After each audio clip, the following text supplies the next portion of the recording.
Paz, irmãos. Abra sua Bíblia em 2 Pedro, capítulo 1.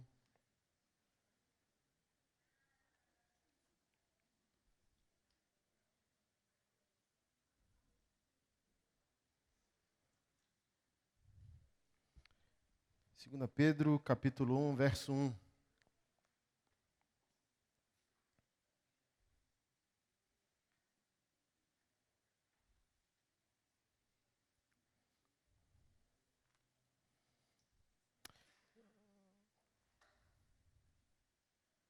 Está escrito: Simão, Pedro, servo e apóstolo de Jesus Cristo, aos que conosco obtiveram fé igualmente preciosa na justiça de Deus e Salvador Jesus Cristo. Que a graça e a paz lhes sejam multiplicadas no pleno conhecimento de Deus e de Jesus, nosso Senhor. Pelo poder de Deus nos foram concedidas todas as coisas que conduzem à vida e à piedade, pelo pleno conhecimento daquele que nos chamou para a sua própria glória e virtude. Por meio delas, ele nos concedeu as suas preciosas e muito grandes promessas, para que por elas vocês se tornem coparticipantes da natureza divina, tendo escapado da corrupção das paixões que há no mundo. Por causa disso, concentrando todos os seus esforços, acrescentem à fé que vocês têm a virtude, o conhecimento, ao conhecimento o domínio próprio, e ao domínio próprio a perseverança a piedade, a fraternidade o amor, porque essas qualidades, estando presentes e aumentando cada vez mais, farão com que vocês não sejam nem inativos nem infrutíferos no pleno conhecimento de nosso Senhor Jesus Cristo. Pois aquele que não tem estas coisas está cego, vendo só o que está perto, e se esqueceu da purificação dos seus antigos pecados. Por isso, irmãos, procurem com empenho cada vez maior confirmar a vocação e a eleição de vocês, porque fazendo isso vocês jamais tropeçarão, pois dessa maneira é que lhes será amplamente suprida a entrada no reino eterno de nosso Senhor e Salvador Jesus Cristo. Por essa razão, sempre estarei pronto para fazer com que vocês se lembrem dessas coisas, embora já as conheçam e tenham sido confirmados na verdade que receberam. Eu sou um entusiasta, irmão, do que John Wesley chamou de santidade social.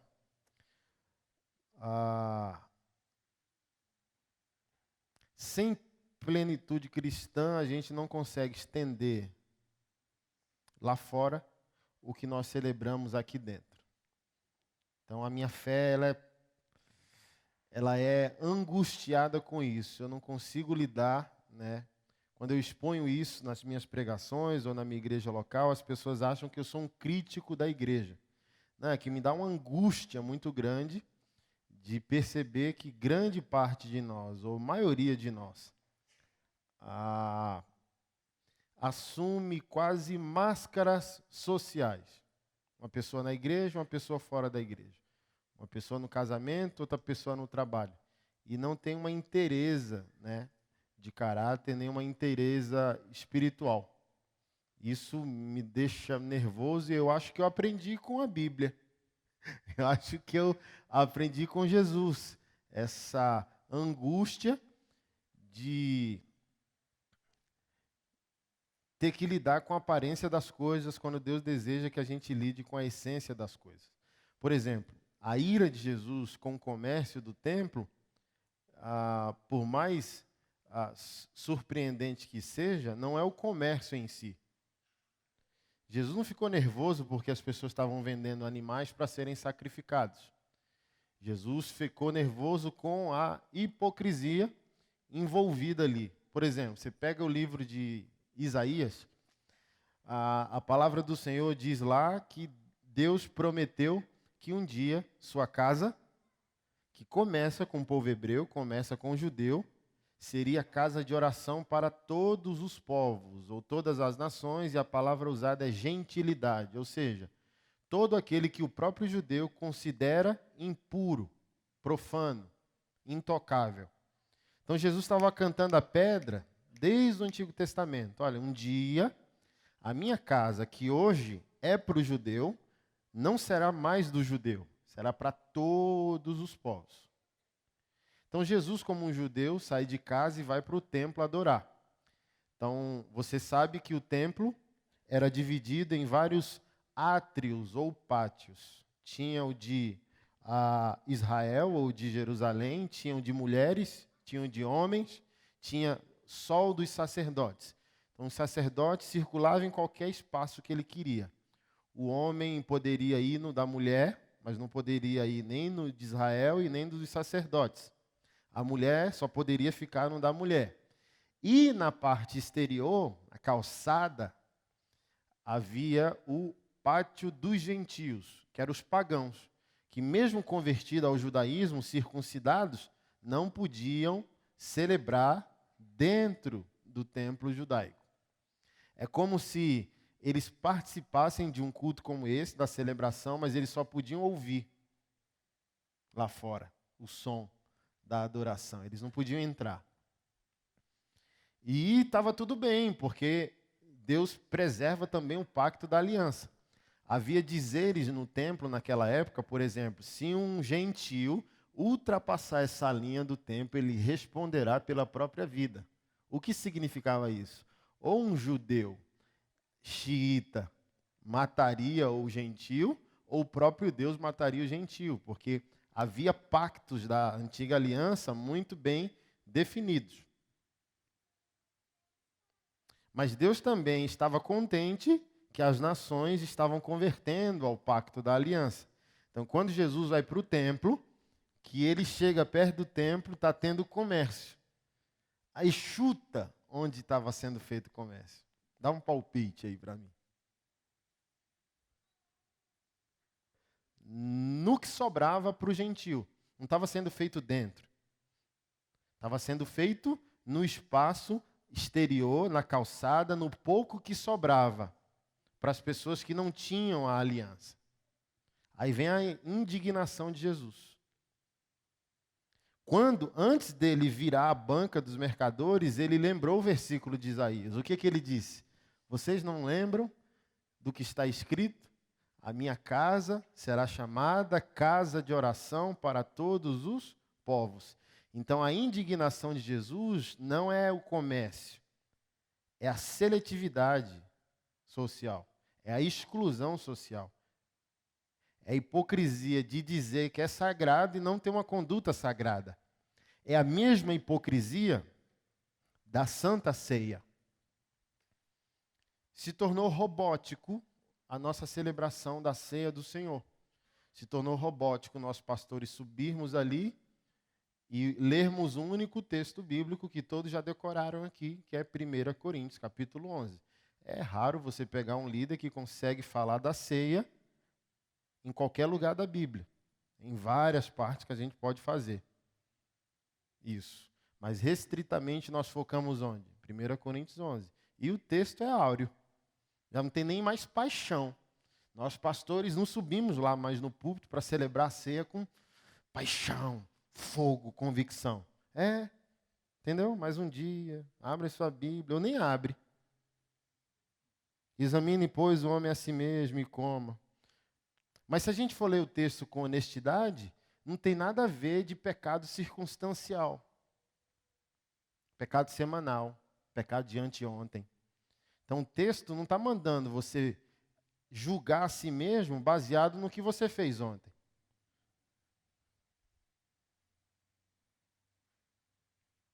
Baseado no que você fez semana passada. Aí está danado, como diz o Nordeste. Se eu vou perder o meu Deus porque ontem eu fiz o que ele não aprovou, eu também não estou confiando na Bíblia que diz nada te separa do amor de Deus que está em Cristo Jesus. Então, por gentileza, a nossa análise ela tem que ser mais honesta, mais convicta, mais textual. A gente precisa respeitar o contexto. E o contexto diz o quê? Hipocrisia comunitária. Seletividade de escândalos, seletividade de pecados. Nisso nós somos bons. Nós somos muito bons de não pode isso, irmã. enquanto a gente esconde 5 coisas que também o Evangelho não permite. No texto, o apóstolo diz: é porque vocês não se julgam que muitos dormem, muitos morrem. E se vocês julgassem individualmente a si mesmos, vocês não seriam julgados junto com o mundo. E no contexto do texto, a análise de si mesmo não é o pecado que eu cometi sozinho contra mim. É o pecado que eu cometi contra alguém ao ser cego, ao que o Senhor não é cego. Então ele diz, olha, diferente de nós, a igreja do primeiro século não pegava um pedaço de pão e um suco integral ou um suco Del Valle. Então não era assim que eles celebravam, era o que se chamava de festa do ágape. Então era um jantar mesmo. Era uma comilança e um amor coletivo. Então cada um trazia algo de casa, um pão, um barril de vinho, um cordeiro assado, e ali eles celebravam que eram perdoados, verificavam quem estava em necessidade, os aflitos comiam primeiro do que os abastados, e havia igualdade, como o apóstolo Paulo diz. Ninguém tem falta de nada, um cuida do outro. Mas ele diz, nesse contexto eu não vos louvo. Está lá em 1 Coríntios. Então não pode pegar só um texto e fazer uma doutrina, dizendo, está danado, aí fica essa condenação. O dia da ceia, a ala dos bonzão e a ala dos mauzão. Porque o irmão não pegou os elementos. Aí o bonzão, o santão, já olhou assim, dizendo, o que está acontecendo? Eu não sei como é aqui no Paraná, mas Brasília é assim, eita, não pegou a ceia.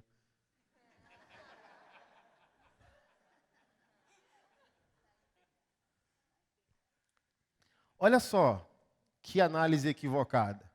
Se você pode comer a ceia porque você se analisou e acha digno, ô irmão, você não participa dos sacramentos cristãos porque você merece. É a mesma coisa de dizer, eu estou pronto para ser batizado. Por quê? Não, eu deixei de fumar, deixei de beber. Você está dizendo que é o seu mérito, não o mérito de Cristo. Se analisou você mesmo e diz, eu sou bom.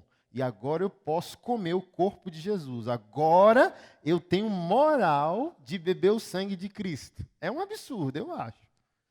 Porque Martinho Lutero conquistou o nosso fundamento de fé. Justificado somente pela fé e não por obras.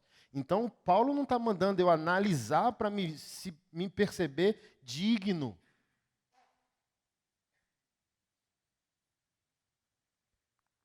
Ele diz, nisso eu não vos louvo, vocês se reúnem para o mal e não para o bem. Olha o contexto da carta, irmão.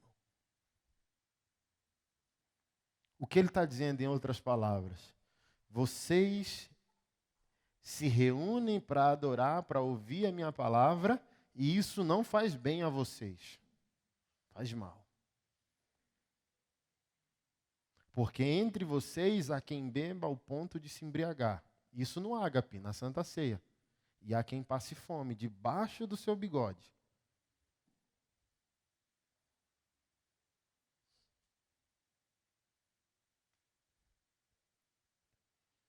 Aí ganha sentido agora. Analise, pois, o homem a si mesmo. O que ele está pedindo? Não é análise circunstancial, não é o pecado da semana. Porque o pecado da semana é pecado, mas não tira você de Cristo. Você é salvo por Ele, não pela sua performance. É análise existencial. Ele diz, você está celebrando a ceia, que o corpo foi moído por quem? Por você ou por nós? Hã? O que é a oração do Pai Nosso? É Pai meu? Pai teu? É Pai o quê? Se o Pai é nosso, por que o pão também não é? É essa a análise. Ei, como você celebra o coletivo e está vivendo o individual? Como que você vai comer um corpo que foi moído por todos, de maneira individual? Como você vai beber um cálice que representa o sangue para todos, de maneira individual? Oh, Jesus, tu és Senhor, e o cara bebe um barril de vinho todo embriagado e um pobre irmão no canto. Qual é a análise que Jesus está pedindo? Gente, se vocês nasceram de novo, a primeira prioridade de vocês é abrir os olhos para aquilo que eu enxergo. Não tem como vocês terem nascido de novo, terem uma vida santa, fugirem do pecado, estarem cegos para o próximo, para o irmão.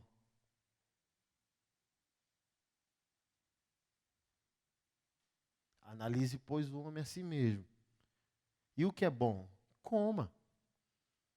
Mas investiga a si mesmo. Pergunte a si mesmo se você está vivendo como eu viveria se estivesse no seu lugar.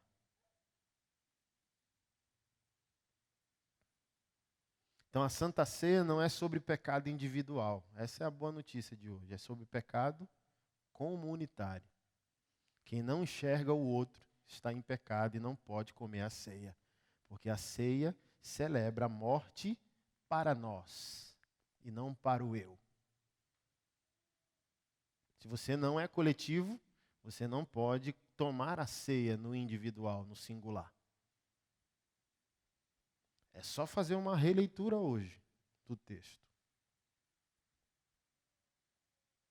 Se o Pai não é nosso, a ceia não é sua. Quando você peca, você pensa em quem? Na sua salvação ou na sua unção? Porque a sua salvação é para você, a sua unção é para nós. Então, o que te fere quando você peca? O outro? Porque Deus vai deixar de comunicar com você para comunicar através de você? Ou você está pensando só no seu umbigo? Eita, Jesus, não volta agora não, que eu preciso botar minha casa em ordem para eu poder ser salvo. Ou dói em você do tipo, ô Senhor, enquanto eu estiver nesse pecado, eu não consigo ser usado. E as pessoas estão sofrendo ao meu redor, não consigo ter a tua unção, o teu caráter, a revelação da tua palavra. Ninguém, quase ninguém. Você quer um exemplo? Quem aqui, não responda, só para você quietinho. Quem aqui, ao tomar banho em casa, vestir a roupa, botar esse seu melhor perfume, disse, aleluia, mais um culto onde eu posso ser um abençoador.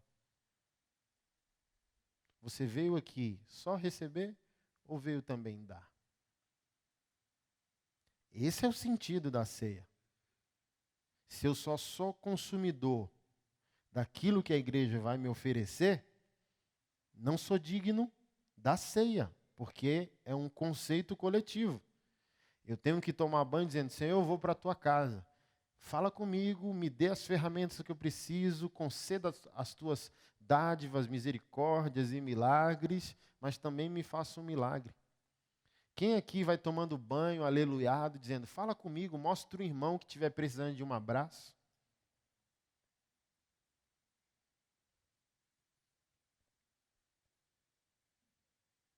É raro achar esse crente.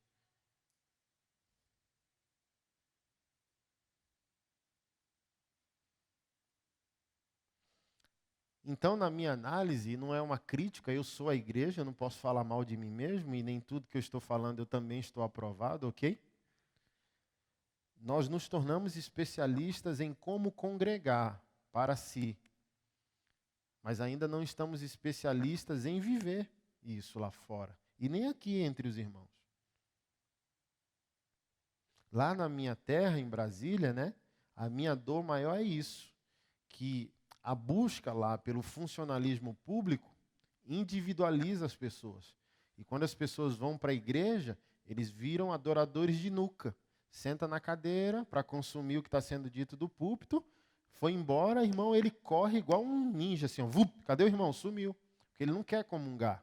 Ele vai para receber a bênção de Deus, para se tornar mais inteligente, para poder passar no concurso público.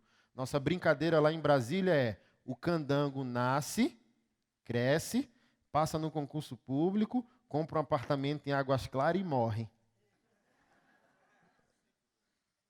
Águas Claras é a cidade satélite dos funcionários públicos, que é uma cidade só dormitório, só apartamento. Então o pessoal vai para Brasília, funcionário público, volta à noite. Então é a carreira do candango. Nasce, cresce, passa no concurso público, compra um apartamento, vai para a igreja no domingo e morre. Então, eu que gosto de gente, gosto de problema, gosto de missões, de obra social, gosto de igreja família, gosto de comunidade. Não gosto de adorar a nuca do irmão. Não gosto de ir para a igreja para sentar no... Gosto de saber o nome das pessoas. Charles Spurgeon, um pastor batista, há 200 anos atrás, ele tinha 4.000 membros na igreja. Ele sabia o nome de todas as suas ovelhas. É espetacular.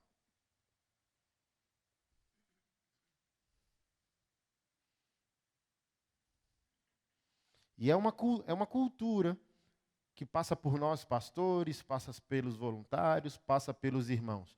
Mas, por exemplo, lembra aí, eu estou com 38 anos de idade. Quem aqui tem mais de 40 e tem mais de 20 anos que é crente, lembra dessa coisa linda que era a figura dos presbíteros, dos diáconos ou dos pastores na porta da igreja. Oh, querido, paz do Senhor, como é que estão as coisas? Está precisando de uma visita? Tal. Eu estou aí na quarta-feira, passa aí. Sim ou não? E a igreja era mais bonita socialmente falando, porque tinha fraternidade, comunhão, comunidade, família. E agora não, a gente ficou muito tecnológico. E nenhum problema com isso. Mas a gente não pode perder o espírito da coisa.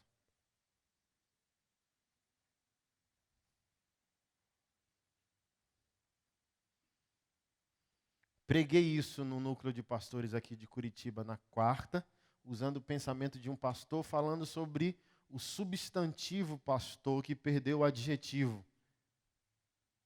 Então, essa reflexão de um pastor chamado Eugene Peterson, ele é considerado pastor de pastores. E ele disse que ele considera a palavra pastor como um substantivo enérgico e viril. Mas ele diz, perdeu a potência na pós-modernidade. O que você pensa? Responde para você mesmo. Pastor, o que vem à cabeça automaticamente? É trágico, não é? Então ele diz, pastor se tornou um substantivo que perdeu todos os seus adjetivos. Mas ele diz, quando as pessoas perguntam para mim como eu quero ser chamado, eu digo, pastor. Então ele diz, eu resgatarei os adjetivos do substantivo, até que o substantivo volte a ser viril de novo. Vamos lá, mais um teste. Você é crente ou um ímpio? Igreja. Lá fora, tá? O que vem na mente? É trágico. Não é positivo na maioria. E vamos ser sinceros que não é. Então nós temos muitos motivos de ser amados lá fora. Mas se você concordar comigo de maneira realista, também estamos produzindo muitos motivos de não sermos amados. E se nós não fizermos esse resgate dentro, a gente não vai conseguir fazer esse resgate fora. Por exemplo, homem viril geralmente não gosta de ir para a igreja. Porque é raro você construir dentro da igreja a amizade. Às vezes você lá fora tem amigos mais leais que irmãos na fé. Talvez na igreja você não consiga ter um amigo que você liga e diz, cara, socorre aí. Cara, me empresta aí 5.000, estou ruim aqui. Cara, briguei com a minha mulher, vamos conversar aqui.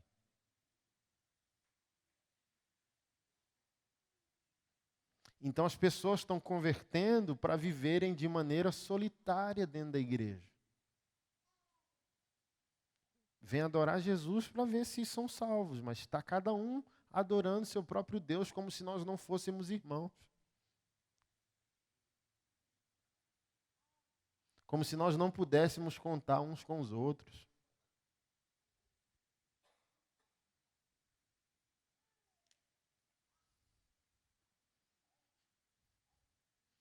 E se não bastasse, nós como igreja incentivamos a solidão. E a gente diz para as ovelhas que eles não podem sentar na roda dos escarnecedores. Aí o cara fica mais só do que está. Não tem amigos na igreja, o amigo que tem fora não consegue ter, porque teologicamente não pode.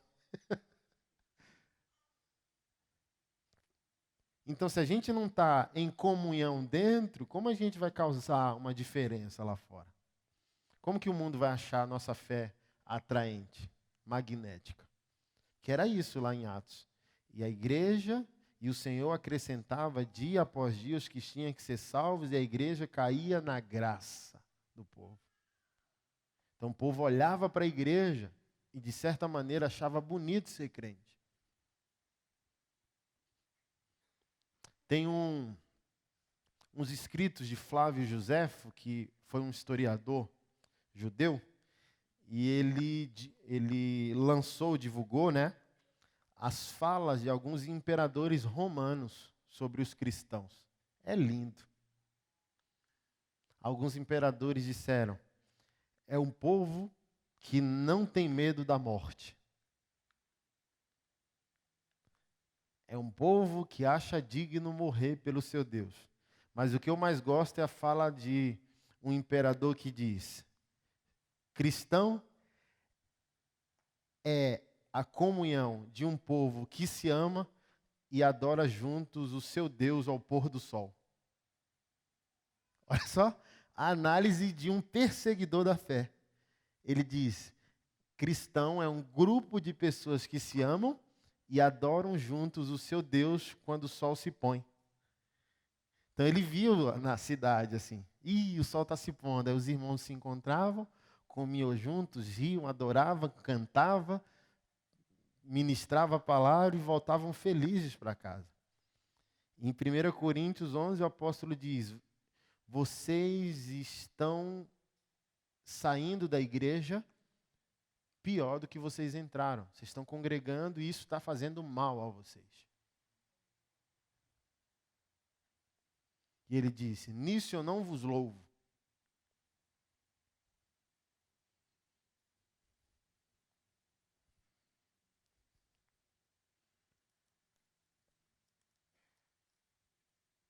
Então, para calibrar a nossa ação lá no mundo evangelística, a gente tem que calibrar a nossa comunhão. Você está se importando com os irmãos?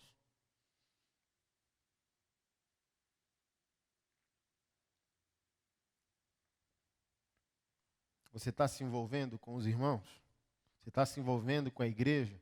Você está se envolvendo com o voluntariado da igreja? Você lava um banheiro na igreja com a mesma alegria que se você estivesse pregando o sermão?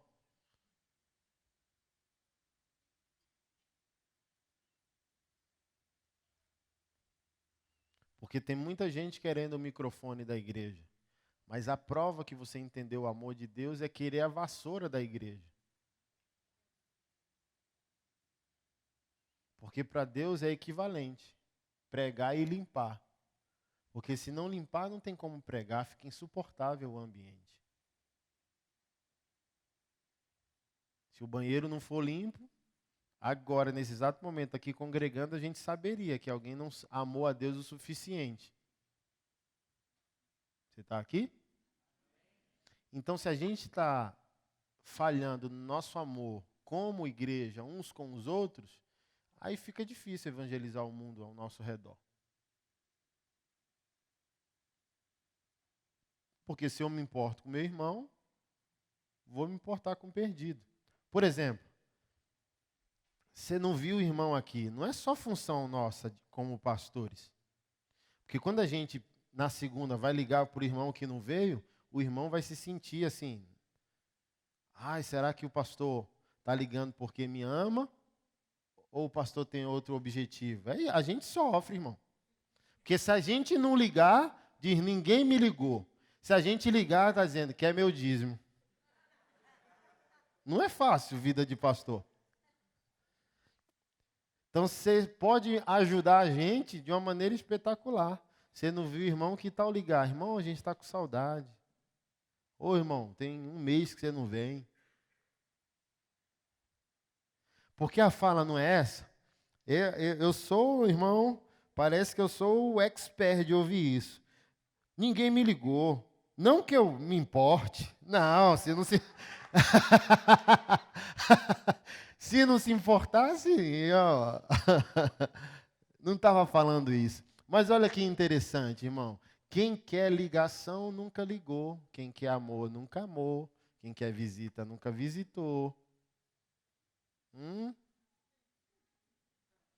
E a Bíblia já é clara que diz que o homem só colhe o que planta. Está plantando amor? Vai colher. Está plantando preocupação, ligação? Vai colher. As pessoas que mais pressionam a igreja, talvez são as pessoas que menos servem à igreja.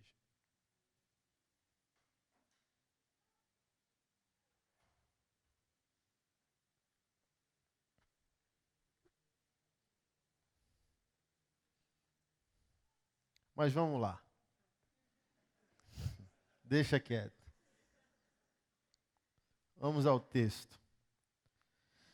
Nós podemos ser plenos, nós tratamos isso aqui, né, pela manhã. Nós podemos chegar a um caminho de plenitude em Deus, de alegria, de contentamento. Eu brinco falando sério com a minha igreja lá em Brasília, dizendo, gente, não me torra a paciência que eu fecho a igreja e vou embora. Lá em casa já está muito bom. Eu já sou igreja com a minha esposa. Eu saio de casa e ela fica no meu pé, com saudade. Eu não estou saindo de casa e ela está dizendo que fique aí. Não, ela está dizendo, rapaz, larga esse povo, vem para cá. Então, minha esposa me quer. Por que ela me quer? Porque julga que o nosso casamento vai bem, porque eu sou um homem que a ama, sou um homem de Deus, sou um homem que ela já viu adorar a Deus, sou um homem que ela já viu chorar tomando café. Quando eu disse, por que você confia tanto em mim, ao ponto de nunca ter dado um ciúme? Eu falo isso quando eu estou falando para casais ou para homens. Nunca deu um barraco. E é charmoso um barraco de vez em quando. Se sentir valorizado, sim ou não? Aí eu vejo as mulheres tudo arrancando o cabelo. Pastor, não vale nada. Pastor, estava falando com a baranga ali. Pastor, eu peguei a mensagem no celular. E eu falei, caramba, aquela nunca fez um barraco para mim. Aí eu cheguei para ela e disse, pô, meu bem, então, quase 12 anos de casamento, nunca tivemos estresse, nunca... O que está acontecendo? Estou me sentindo desvalorizado, estou me sentindo não amado por ti. Aí ela falou, é porque é muito caro me trair, meu bem. Eu disse, por que é muito caro te trair? Aí ela disse, eu já te vi muitas vezes orando baixinho ou repetindo Jesus, Jesus, Jesus, eu te amo e chorando, tomando café na mesa lá de casa. Então não é confiança em ti, é confiança no teu amor por Ele. Teu amor por Ele é forte e leal. Então me trair é caro. Porque me trair é traí-lo. E você não vai traí-lo. Você pode até querer me trair, mas você nunca vai traí-lo. Portanto, você nunca me trairá. Irmão, eu preciso de igreja torrando minha paciência com uma mulher dessa? Por isso que eu falo, não me trata bem como pastor, não torra minha paciência, que eu fecho a igreja e vou embora. Já temos uma igreja. Jesus disse, em 2 ou 3 reunidos, tenho 3 filhos, uma mulher, 5 cachorros. Fechei a igreja. Tem parentes morando perto, faço um culto dominical, por aí vai. É aqui que está o segredo, irmão. Quando você vive plenitude com Deus fora da igreja, é magnético o desejo de ser igreja. Então, se sua família vai bem, ela é um impulso para que você seja igreja e estenda esse benefício para outras pessoas. Mas o problema é como a gente não está buscando a plenitude, está tudo indo mal em casa. Se tudo vai mal, a gente olha para a igreja e para o próximo com um olhar corrompido, com um olhar comprometido. Eu sempre falo que aquele que busca a igreja perfeita sempre é denunciado com a família imperfeita. O casal vive em guerra e eles vão transferindo. Isso é psicologia. Freud falou isso. Carl Jung falou isso, chamou isso de substituição ou transferência. Então, o filho não vai bem com o pai. Aí vai para a igreja e projeta a orfandade dele no pastor.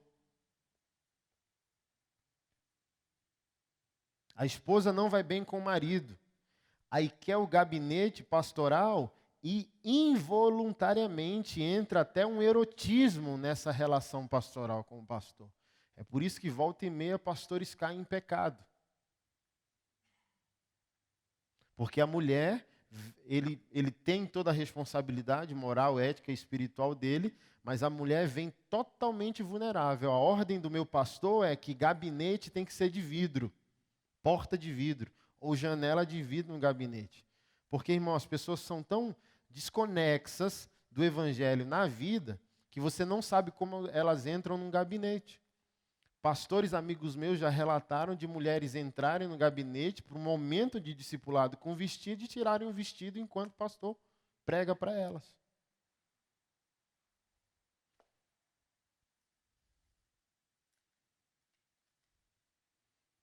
Se a família vai bem, a igreja vai bem. Olha só, é o que eu sempre digo.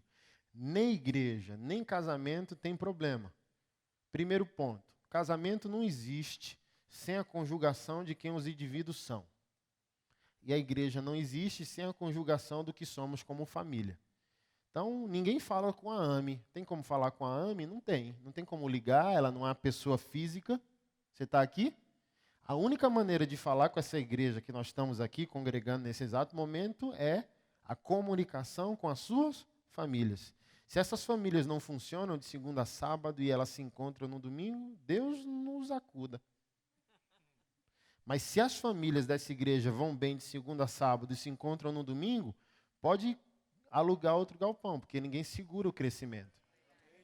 Mas o grande problema é isso. O que não temos em casa, saímos faminto para a vida, fazendo essa transferência de responsabilidade. As minhas piores experiências foi com pessoas que me chamavam de pai na igreja.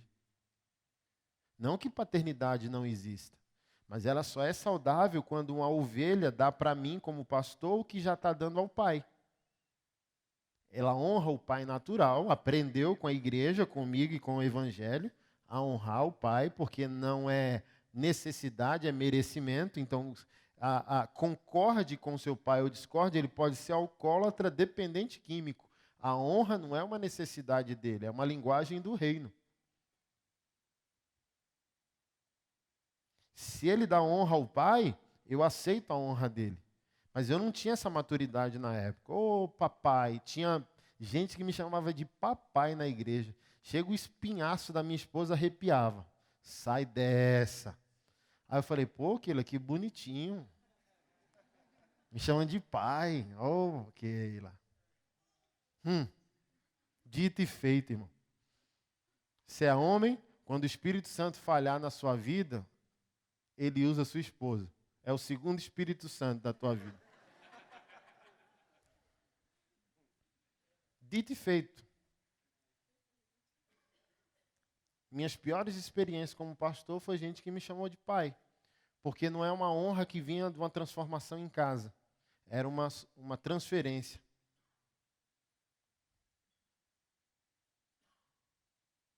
Então, se vai bem em casa, vai bem na igreja. Se vai bem na igreja, seremos mais eficazes em a evangelização do mundo.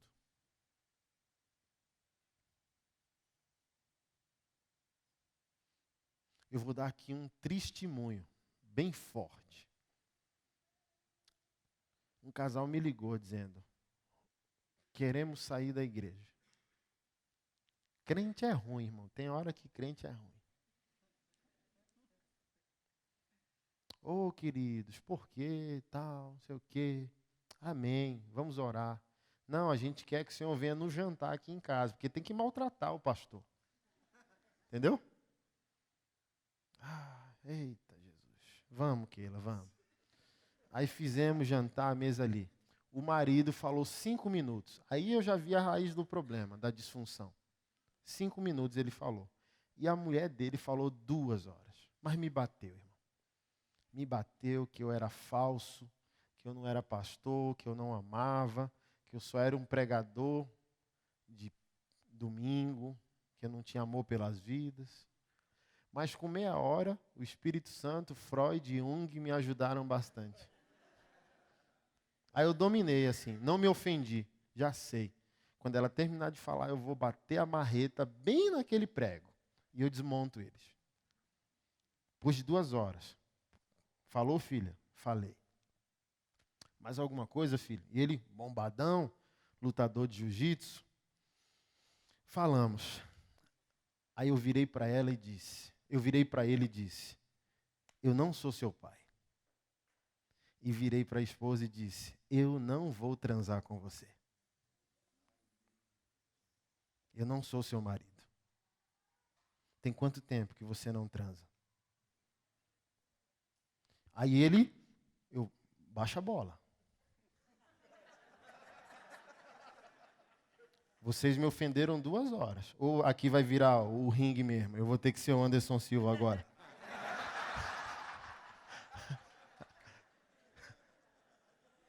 Eu ouvi, agora sejam maduros para ouvir. Aí quando eu olhei para ela, ela já tinha baixado a cabeça e chorando litros. Falou, pastor, tem 4 meses que ele não me toca. Aí eu peguei minha esposa, falei, levanta, vamos embora.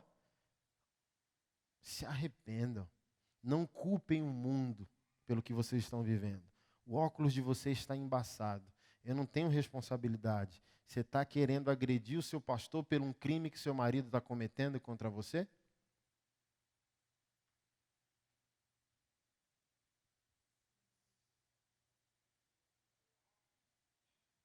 Se arrependam, orem juntos, adorem juntos, namorem a noite inteira e me deixem em paz.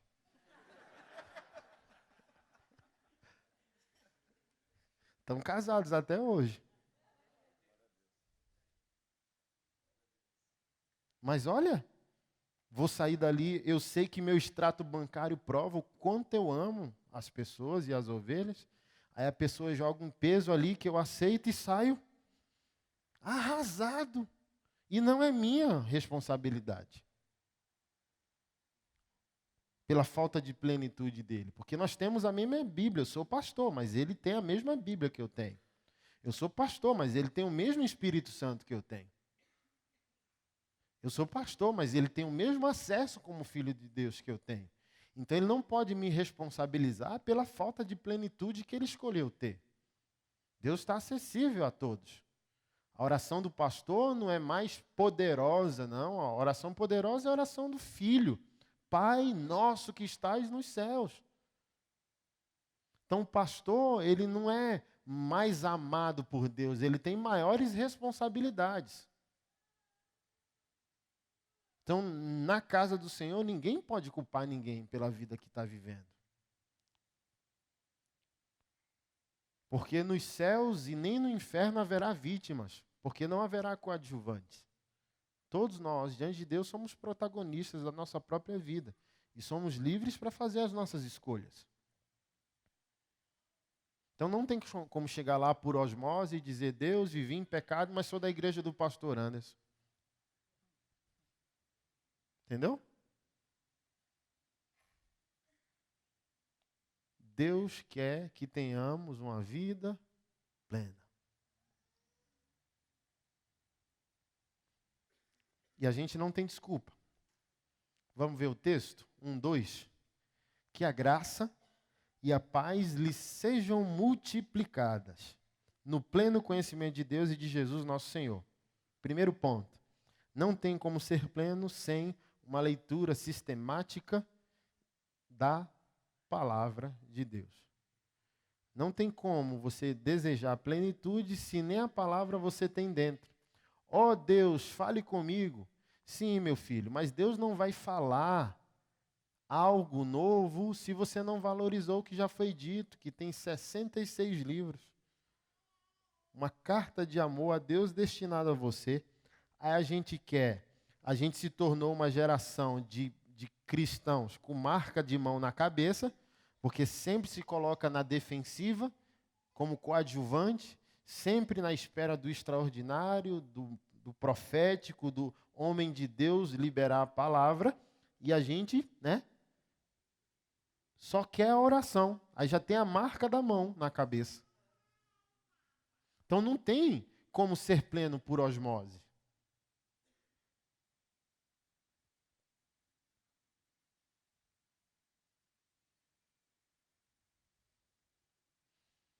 Eu creio que algumas coisas nós recebemos até por transferência, associação com a unção de alguém, honrar a unção de alguém, essa unção também ser comunicada na nossa vida, mas não tem transferência de intimidade.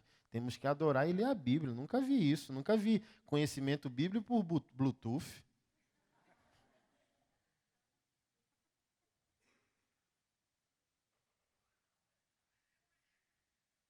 Não, tem até transferência para quem já tem a palavra dentro.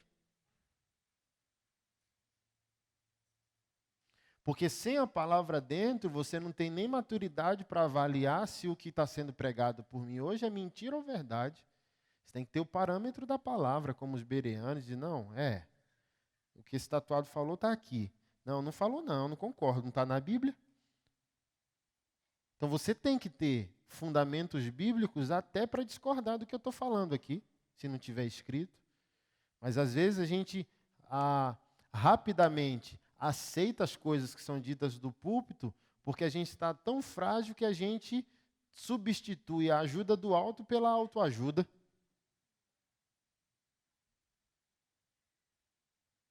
E Deus não quer usar o púlpito para nos dar autoajuda, mas ajuda do alto. E a medicina é a palavra. A graça e a paz.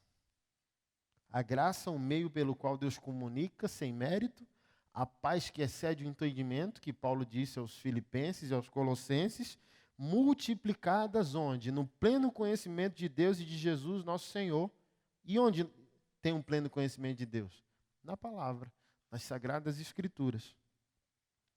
Pelo poder de Deus, nos foi concedida todas, não é algumas, todas as coisas que conduzem à vida e à piedade. Ou seja, você recebeu tudo de Deus, mas de maneira incubada. Tudo é seu, tudo te foi dado. A Bíblia diz que você foi transportado do império das trevas para o reino do Filho do amor de Deus. Tudo foi dado a você. Você já é próspero, você já é santo, você já é pleno, você já é curado, você já tem um casamento magnífico, seus filhos são aleluiados, você é top. Não, pastor, mas eu não sou, está encapsulado. Para tirar a cápsula, comunhão com Cristo, com o Espírito e com a palavra.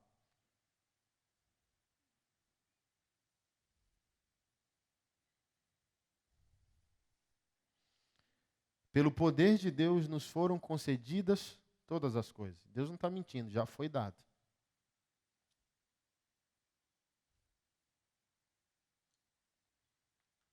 Você quer fazer um teste?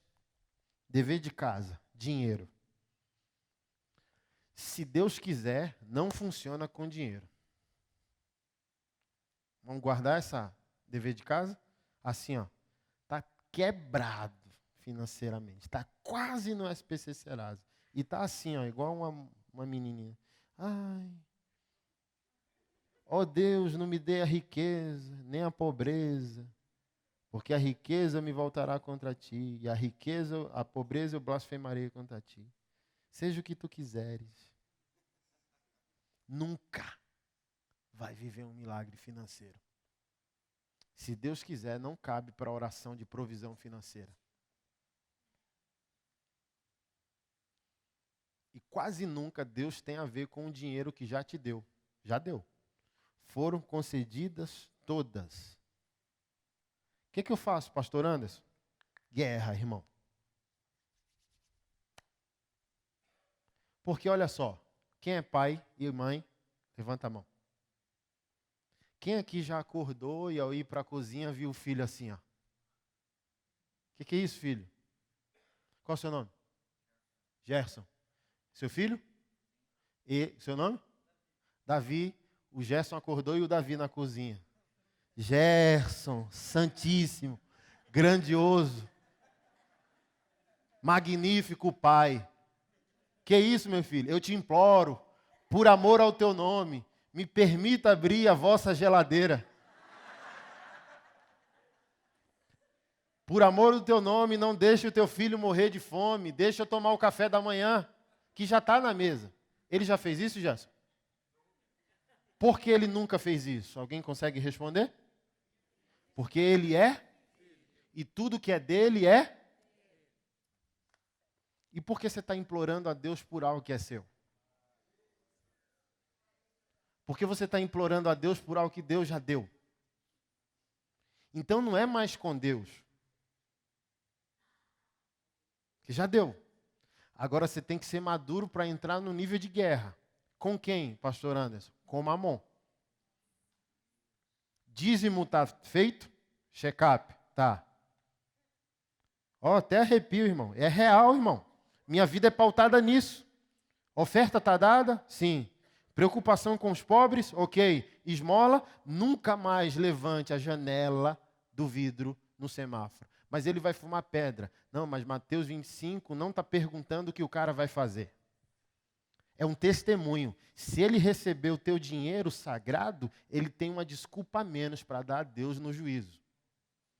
Então você não avalia o que o outro faz, você avalia se você é. Você está aqui? Você fez o checklist. Chama Mamon. Chama mesmo. Chama na grande, como diz o pernambucano. Mamon! Faça esse teste hoje. Saia de casa e fique nervoso. Nervoso com o diabo. Mamon, eu não sei quem é seus amigos. Mas o seu nome eu sei. E você é a persona maligna que domina o mundo financeiro. Porque você pode até ser dizimista, mas como você não é valente, ele está impedindo a assinatura do contrato, do processo, do emprego. Porque você amou a Deus quando você dizimou, isso é fato. Mas ele diz, ele deu o dízimo, mas ele não sabe que esse recurso é dele. Se ele só falar, eu não posso segurar. Então, às vezes, você está fazendo por amor. E faltou o outro lado da guerra. Cordeiro e leão. Você dizima porque você é cordeiro, mas você dá ordem como leão. Simples o dever de casa. Mamon, se você precisa do emprego, da provisão, que o processo concretize, que o recurso chegue, só fale isso. Declara a porta aberta e ordeno que você tire sua mão disso aqui, porque a semente eu lancei. Não sou teu, não vivo para a glória do teu nome, vivo para a glória do meu Deus. Sai da minha frente, fala o que você quiser. Contrato liberado, o favor diante de Deus, o favor diante dos homens. Eu impeço você de dominar a mente das pessoas. Às vezes o seu recurso está numa canetada de alguém. E ele está colocando o quê? Medo no coração da pessoa. Avareza. Então fala. Olha, essa pessoa que na mão dela está o meu destino financeiro, eu ordeno que você não coloque medo. Eu ordeno que você não coloque avareza. Eu ordeno que seja liberado agora, em nome de Jesus. Eu ordeno você, mamão. Eu ordeno também sua equipe de trabalho aí, maldita, que solte o que me pertence.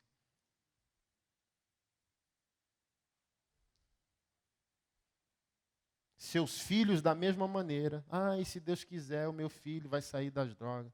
É guerra. Meu casamento, Deus sabe. É guerra, nego. Deus já quis. Está aqui, ó. Eu vos dei tudo que diz respeito à vida e à piedade. O que você tem que fazer? Aceitar. E para aceitar tem que ser violento.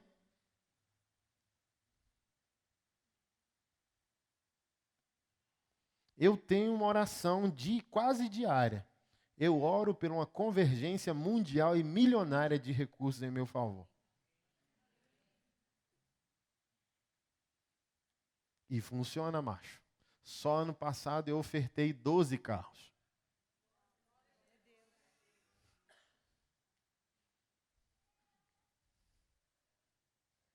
Funciona.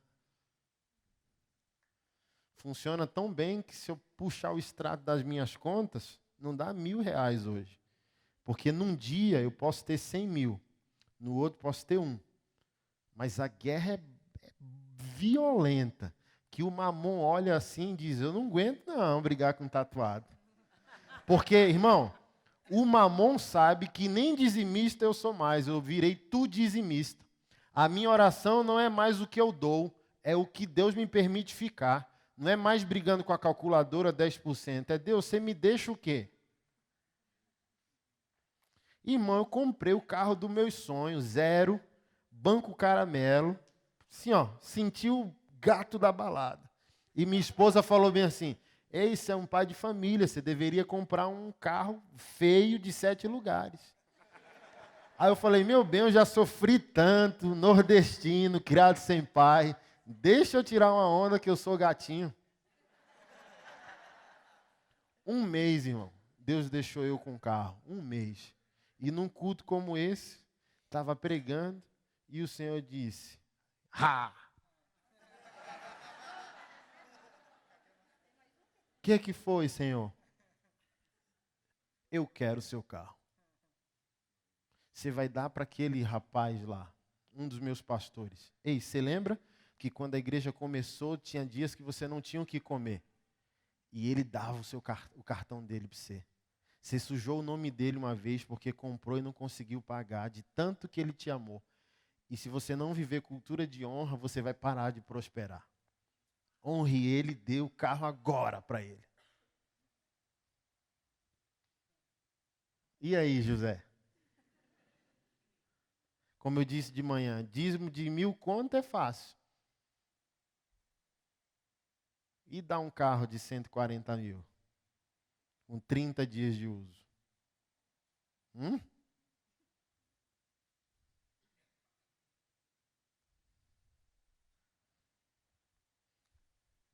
É assim, irmão. Mamon levanta.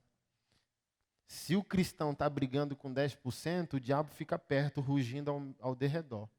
Diz, ó, não entendeu, fica perto que uma hora a gente pega.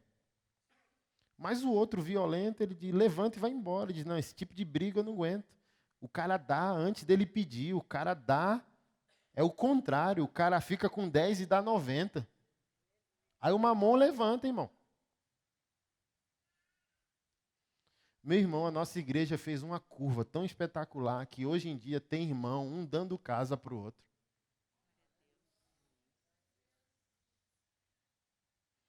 A gente gosta de fazer enquanto está louvando. Aí vai rolando o louvor, aí vai tendo a música, e no meio da música entra um slide. Irmão fulano de tal, o irmão fulano de tal quer te dar um carro. Aí, blá, a igreja explode. Irmão, o irmão fulano de tal vai dar uma casa. Ficou um negócio assim, espetacular. Aí a gente assusta o mamon, irmão. O mamon vai embora, não aguenta. Que aí vem a maturidade de eu pegar o cartão e a senha da minha herança. É herança.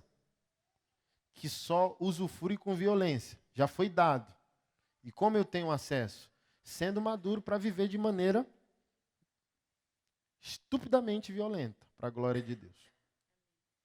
Quando Deus faz um milagre, entende isso, não é um favor que Deus está fazendo, é a sua herança. Então não precisa implorar muito, só precisa viver a palavra. Não tem como convencer Deus de algo que Deus já está convencido. Ele já quis, ele já deu. Então não posso perder tempo querendo convencer Deus de algo que ele foi convencido na cruz. Agora é outro nível de posicionamento. É se eu estou considerando que o que ele fez na cruz é verdade, agora eu tenho que assumir um estilo de vida radical. Se eu sou próspero, na cruz, eu já tenho que de maneira radical viver como se eu fosse, por mais que o dinheiro ainda não esteja no meu bolso. Aí você quer prosperar, rivalizando com Deus dízimo, irmão. Se você aceitou que a cruz te prosperou, dizime radicalmente como se fosse próspero. É assim que o dinheiro vem. Para mim é assim. Eu aceitei que eu sou próspero? Aceitei. Então eu dizimo como próspero, oferto como próspero, ajudo como próspero, cuido do pobre, do órfão, da viúva como próspero. Acabou. Paguei recentemente R$ 50.000 numa cirurgia estética para um irmão que viveu o pecado da homossexualidade, colocou prótese. Só o bumbum do irmão foi R$ 50.000. Que irmão, nessa hora você descobre que amar o próximo é caro. Por isso que a gente não gosta de amar as pessoas. É caro, irmão. Eu entrei na crise. Na emoção disse, eu compro a briga. Aleluia. Mas na hora de fazer a TED para o médico, falei, meu Deus, por que eu arrumo esses problemas para minha cabeça? O que eu tenho a ver com esse negócio? O que eu tenho a ver com o bumbum do irmão? Aí viajei com Deus, dizendo, meu Deus, que bumbum caro, cara. Mas também o Senhor vem e fala. Não ouse falar com Deus, que Deus responde e fala. Ei, você foi criado sem seu pai, você passou fome no Nordeste, quando você achar que é caro dar dignidade aos meus filhos, você só me fala que eu fecho a fonte dos recursos que está vindo até você. Só me fale. Aí o Senhor disse, nunca será caro viver como se eu fosse você aí na terra. Ligue para ele e pergunte se foi caro. Não, foi digno. Alguém me amou ao ponto de se importar. Sabe por quê? Ele chegou para mim dizendo, pastor Anderson, eu quero poder ser homem de novo. Eu quero poder ir para a academia. E como que eu vou para a academia com um bumbum desse tamanho? Sem ser zombado, sem ser ofendido, sem ser ridicularizado. Eu quero ser homem, eu quero ter músculos, eu quero... Entendeu? E para ele é importante. Para mim não, mas para ele sim ou não? E para Deus?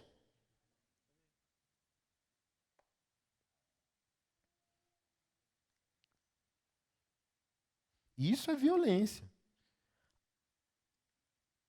Aí, sei lá, semana passada me ligaram de Londres. Pastor Anderson, eu fui na Ucrânia e tem um grupo de empresários na Ucrânia que perguntou se a gente conhece alguém na América do Sul que ama projetos sociais e a obra missionária de Deus, que eles querem um representante aí para poder mandar dinheiro. Aí eu me ajeito na cadeira, nébias, covas, fale-me mais.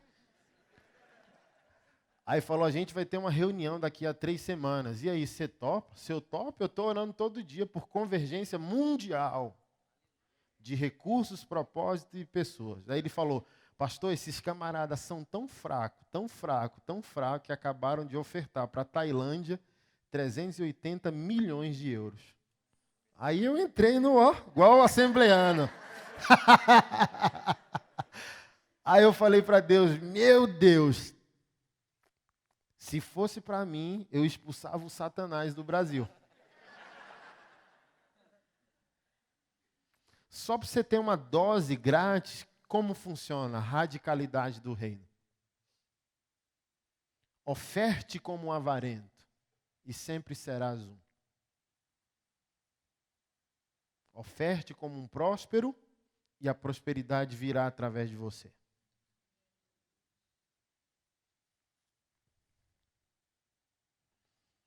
Pelo poder de Deus nos foram concedidas todas as coisas que conduzem à vida e à piedade, pelo pleno conhecimento daquele que nos chamou para a sua própria glória e virtude, por meio dela nos concedeu suas preciosas e grandes promessas.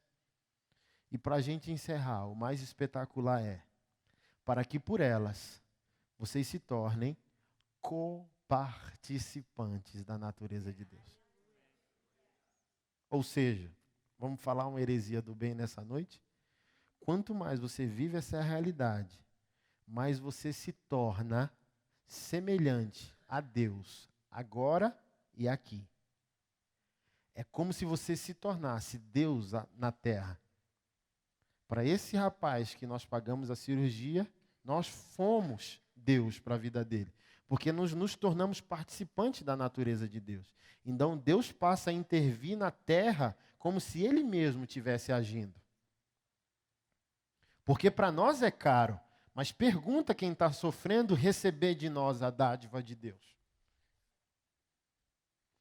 Suas orações só vão ser atendidas por Deus quando você se dispor a ser a própria resposta da oração que você fez.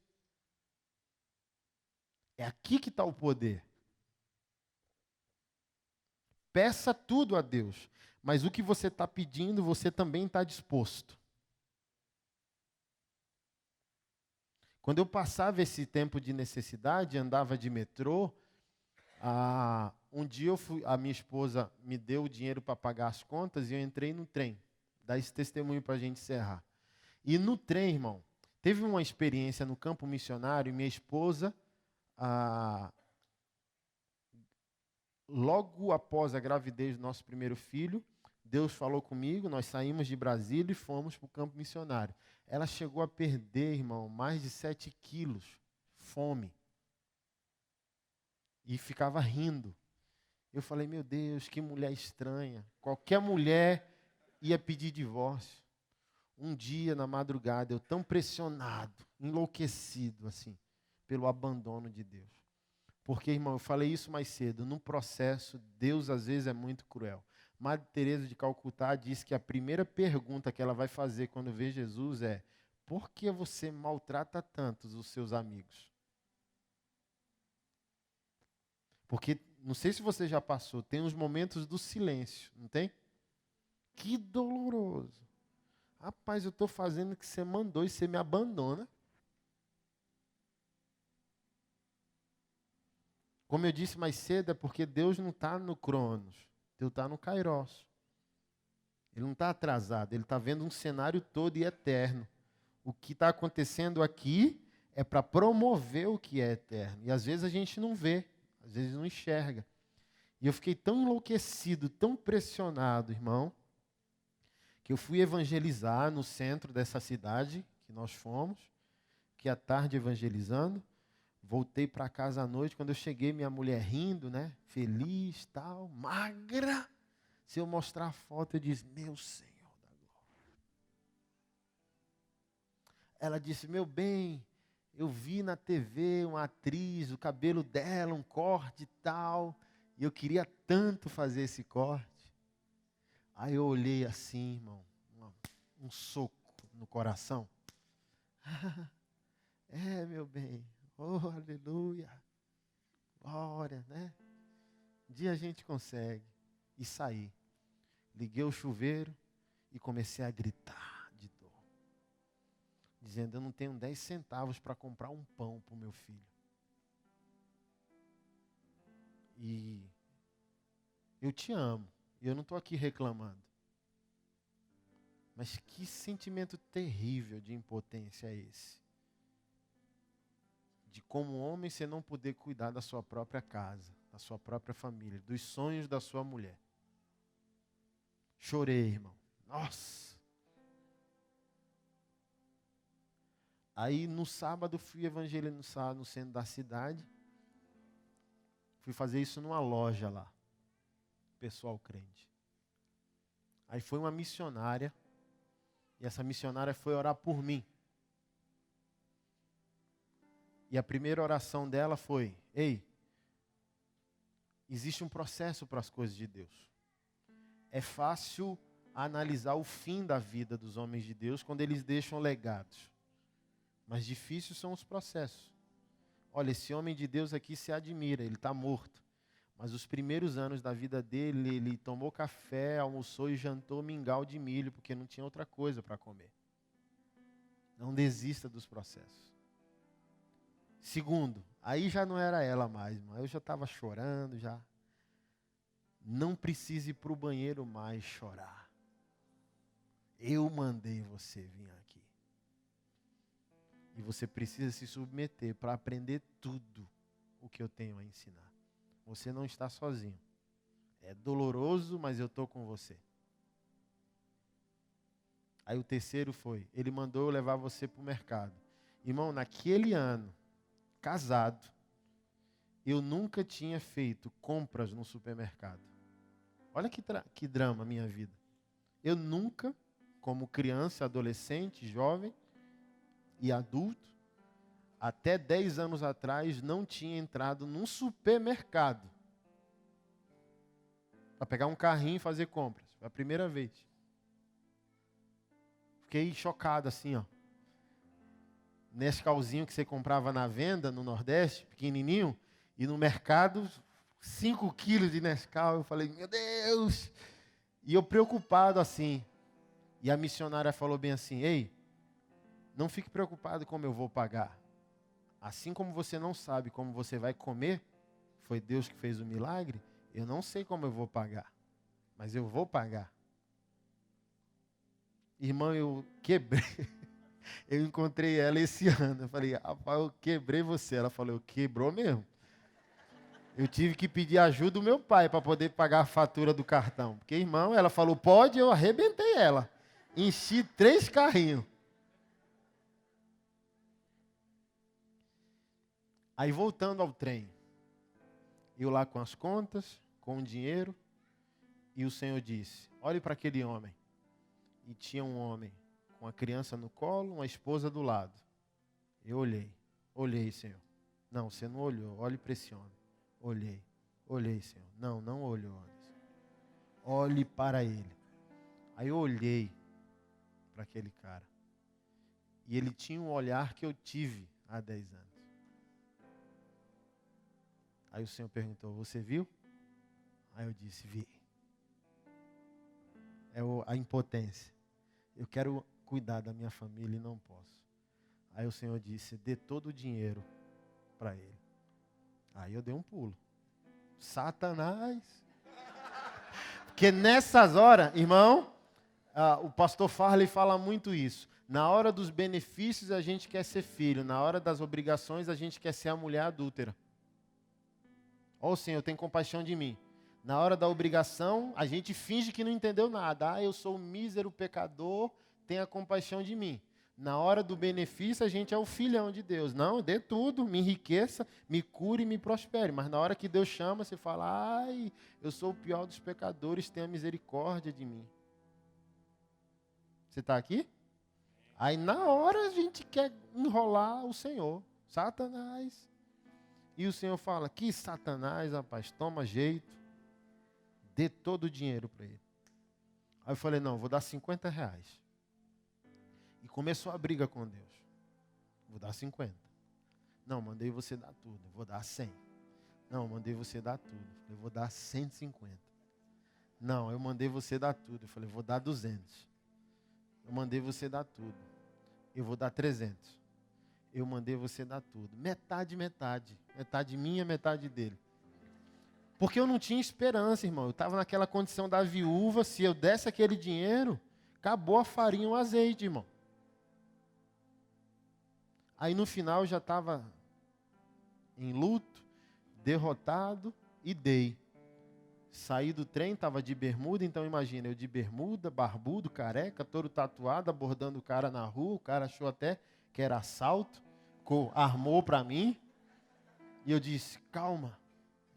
Deus mandou eu falar com você. Quando eu disse isso, o cara já começou a chorar. Aí eu peguei o dinheiro, botei na mão dele e não orei não, irmão. Deixa eu falar um princípio transformador. Não precisa estar feliz para obedecer. Só obedeça. Chateado, irmão. Por que chateado? Vai deixar um cara feliz e outro triste. Só dei. Deus mandou. Fui embora. Sentei na cadeira do metrô em luto. Silêncio total. Sentei lá. Chateado. Você não é bom. Pensando, né? O Senhor não é bom. Porque se fosse, seria justo. Pelo menos metade e metade. Aí leva tudo meu. Deixa o cara feliz e agora eu tenho que voltar para casa e dar uma explicação inexplicável para minha mulher. Deus falou comigo no trem e não paguei as contas. Ela vai arrancar minha cabeça. Brava do jeito que ela é. E eu lá, ó. Porque eu estava mais chateado e triste, irmão, porque nem o dinheiro de voltar eu separei.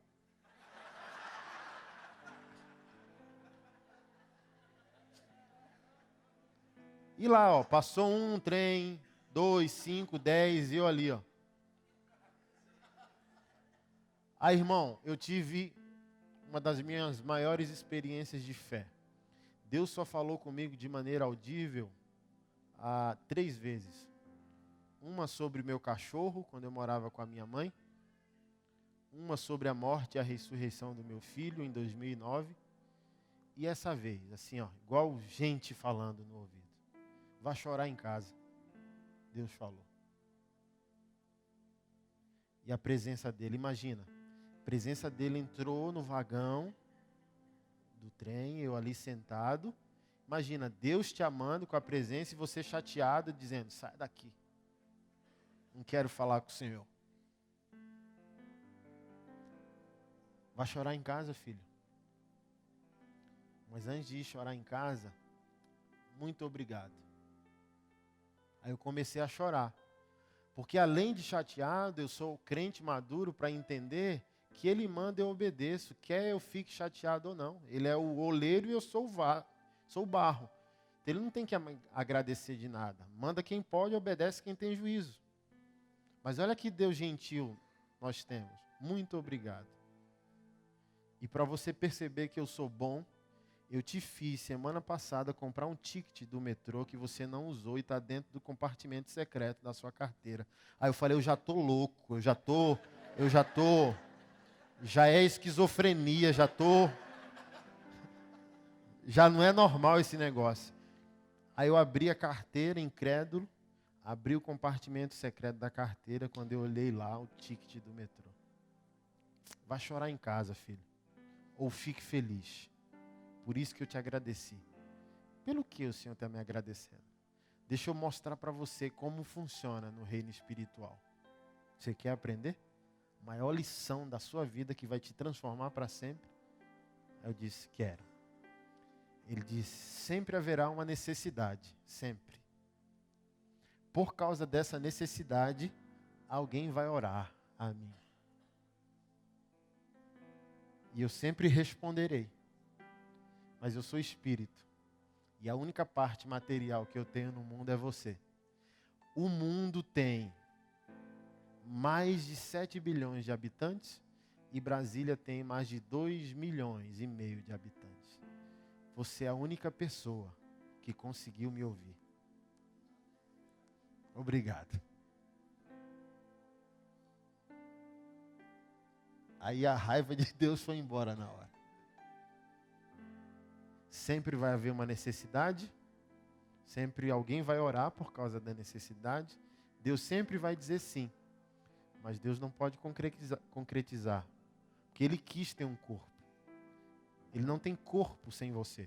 Ele é o cabeça do corpo, cabeça espiritual de um corpo material. E Ele só pode consolar o órfão, o pobre, a viúva, o estrangeiro. Ele só pode abraçar, amar, concretizar o amor dele ao mundo se nós, como igreja, fizermos isso. Nós somos a parte material de um Deus imaterial. Nós somos a parte visível de um Deus invisível. Eu nunca mais fui o mesmo. Só preciso de 5 segundos. Por isso que dei 12 carros. 5 segundos. Hoje é meu recorde. Anderson, oi, deu o carro. Amém. Por quê? O diabo nunca vai pedir para você. Ele sempre vai dizer que eu mereço ter o que eu tenho. Então, para mim é treinamento. Ouvir Deus é treinamento.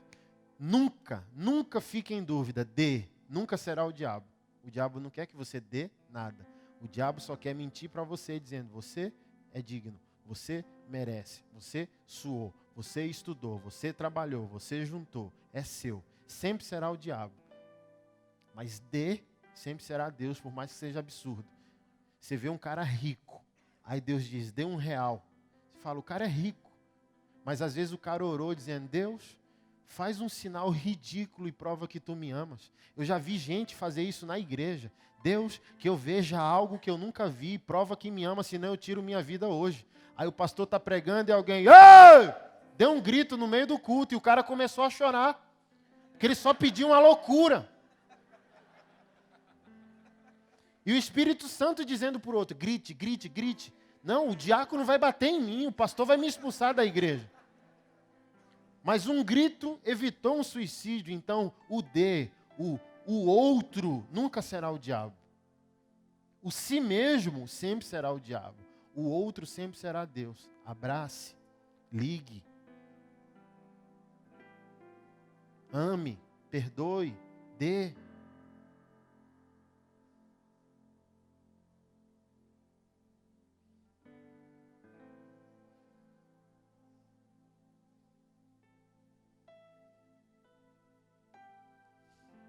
Simples assim. Então, quanto mais você vai vivendo isso, mais você vai se tornando coparticipante da natureza de Deus. Aí vai afinando a comunhão, entendeu? Ô pastor, é que eu não sei quando é Deus falando. Por isso, amado, você não está se entregando e fica difícil ter audição. No meu caso, não é que eu sou melhor que você, é quanto mais você faz, mais você treina. E quanto mais você treina, menos vozes concorrentes você tem. Quando você não faz, tem a sua voz, a voz do pecado, a voz do mundo, a voz da dúvida, a voz do diabo, a voz da... Entendeu? 10 vozes. Mas quanto mais você vai fazendo, mais você vai anulando as vozes concorrentes. Até ser claro, só a voz de Deus. Eu amo. Meu maior amor é pastores em depressão. Parte dos carros foi para pastores em depressão. Por que depressão? Porque talvez o cara sempre, a vida inteira, deu a vida dele, nunca foi honrado, nunca foi amado. Então, minha maior alegria é pegar o telefone e ligar. Eu liguei, eu ganhei, eu dei um carro essa semana. Daqui a 2 semanas eu fui pregar em Vitória, no Espírito Santo. Quando eu desci no aeroporto, quem foi me pegar no aeroporto disse, pastor, não me leva a mal não, o senhor vai me achar maluco, mas o Senhor falou comigo e me mandou comprar um carro para o senhor. O senhor aceita? Nébias, glória, claro, irmão. Eu sou humilde para dar e sou humilde para receber. Aleluia. Quem planta carro, colhe carro. Quem planta vento, colhe tempestade. Sim, claro. É o produto da minha semeadura, sim. Aí ele comprou um Nissan Versa, 0 quilômetro. Quando eu peguei o carro, imagina, peguei o carro, o Espírito Santo disse, não diga para ele não ficar chateado. Mas o carro não é seu. O carro já tem dono. Para não ferir as emoções dele, você vai ficar só 4 meses com o carro. Aí depois de 4 meses ele está mais esquecido, aí você só liga dizendo, irmão, glória a Deus, aleluia, você deu para o homem de Deus, ok, ok. E o homem de Deus ouve Deus, ok, ok. E Deus mandou passar a bênção. Foi o que eu fiz. Aí um pastor em depressão no Rio de Janeiro. Aí primeiro eu tirei a foto do carro e mandei no WhatsApp dele. Aí ele falou, que é isso, macho? Aí eu falei, ei, macho, você tem pai. E teu pai está azucrinando minhas ideias há 4 meses. Aí ele começou a chorar. Que é isso, cara? Eu falei, seu carro, irmão. Aí ele falou, cara, eu tenho quase 40 anos, nem habilitação tenho. Eu falei, essa é a boa nova, irmão. Você tem pai. Irmão, a coisa mais espetacular do mundo foi o vídeo que ele mandou do filho. Porque imagina, um homem que ama a Deus em depressão, flertando com a morte, irmão, é devastador, avassalador, não é uma escolha. Então aquele homem mau, diante de sua esposa, dos seus filhos, e ele manda a foto do filho dele abraçando o carro, dizendo, pai, Deus, muito obrigado porque você ama meu pai. Muito obrigado, Deus. Meu pai está feliz. Meu pai estava triste. Menino abraçado com o Nissan Versa. Meu pai estava triste, Deus. E agora meu pai está feliz porque você gosta dele. Você gosta do meu pai, Deus. Então, se a gente não estivesse amando aqui, não tem como a gente amar lá fora, gente.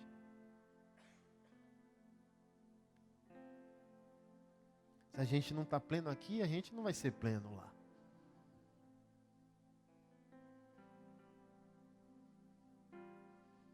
Pai, nós te agradecemos e louvamos o teu nome. Obrigado por essa noite de alinhamento, consciência, arrependimento, de conferência, Senhor, da tua palavra e da nossa vida. Obrigado por hoje, porque nós sabemos que muitos de nós não seremos os mesmos ao sair daqui. Muitos de nós receberam, Senhor, nutrientes do céu para uma nova vida. Foram estimulados em santidade, foram estimulados para toda boa obra. Obrigado porque o Senhor fará grandes e poderosas coisas em nossa vida, na vida de muitos que estão aqui e já aceitaram receber o que o Senhor tem preparado para aqueles que o amam. Obrigado porque coisas sobrenaturais, coisas extraordinárias começarão a acontecer por nós e através de nós. Em nome de Jesus. Amém.